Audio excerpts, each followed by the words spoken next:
bienvenue dans cette plongée au cœur de la mythologie congolaise. La République démocratique du Congo, terre de forêts, de rivières et de traditions ancestrales, abrite des récits fascinants, transmis de génération en génération.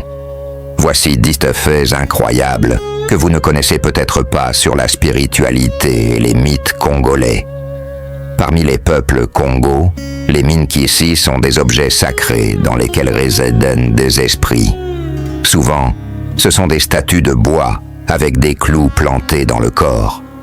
Mais attention, ce ne sont pas de simples œuvres d'art, ce sont de véritables outils spirituels pour guérir, protéger ou punir.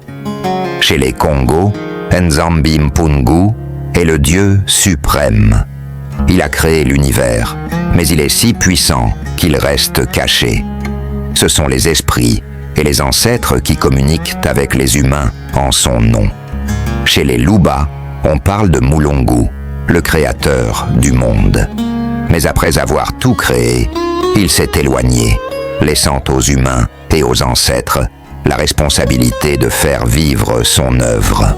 Dans presque toutes les croyances congolaises, les ancêtres sont vénérés.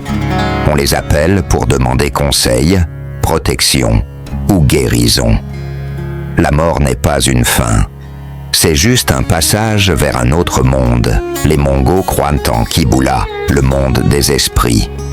Un monde parallèle où les morts continuent d'exister, de parler, d'influencer le monde des vivants. Vous l'avez sûrement déjà entendu. Mami Wata, mi-femme, mi-poisson. Elle est belle, mystérieuse, dangereuse parfois. Vénérée dans les fleuves et les lacs, elle symbolise à la fois la richesse, la tentation et la peur de l'inconnu. Les Luba voient l'univers comme divisé en 3 mondes, le monde visible, le monde des ancêtres et celui des esprits. Chaque roi ou chef traditionnel est un lien vivant entre ces mondes. Dans plusieurs ethnies, chaque clan a son animal protecteur, éléphant, crocodile, léopard. Interdiction de le tuer ou de le manger, car cet animal, c'est l'ancêtre lui-même ou l'esprit du clan. Les Nonganga sont des figures essentielles, ce sont des guérisseurs, des devins, parfois même des exorcistes. Ils lisent les signes, parlent aux esprits et soignent les maux du corps comme ceux de l'âme. Les Nonganga sont des figures essentielles. Ce sont des guérisseurs, des devins, parfois même des exorcistes. Ils lisent les signes, parlent aux esprits et soignent les maux du corps comme ceux de l'âme.